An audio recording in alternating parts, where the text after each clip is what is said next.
Chambaud a raison. On doit retourner voir Auguste et lui proposer l'exfiltration.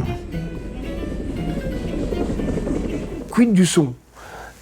Là aussi, j'ai voulu faire exister cet hôtel intercontinental sans forcément voir tout le monde qu'il y avait. C'est-à-dire qu'il existe, parfois au niveau de l'ambiance, on entend une présence de gens qui se trouvent au-dessous, on entend une sorte de brouhaha, et puis il y a ces moments de décision, ces moments où le président doit prendre sa décision, où pour qu'on rentre mieux dans la tête du président, pour qu'on soit mieux à la place du président, j'ai eu l'idée sur le tournage de faire exister des tableaux en fonction de ce qui pouvait aussi générer en termes de son. C'est un beau coup, non?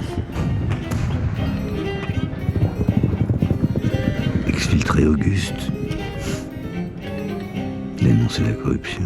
J'ai filmé à ce moment-là en macro, et je dirais que j'ai aussi enregistré les sons en macro. C'est ce qu'on a appelé d'ailleurs, on a appelé ça des bulles. Régulièrement entre la monteuse, entre le montage son, entre le musicien, on parlait de ça de bulles. On rentrait dans des bulles et on sortait de la bulle. Après, quand on m'a proposé des solutions sonores dont j'ignorais tout, le son binaural, qu'on appelle aussi le son 3D, que j'ai découvert avec un casque, ça m'a permis effectivement d'imaginer une immersion un petit peu différente que ce que j'avais l'habitude de connaître dans les salles obscures.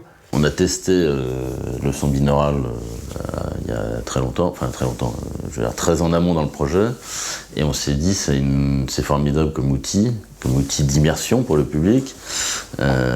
Est-ce que nous, ça fait sens dans ce projet? Il se trouve qu'effectivement, dans toutes les phases de décision, on s'est dit que, de fait, pour se sentir incarner le président, ça pouvait être un outil formidable.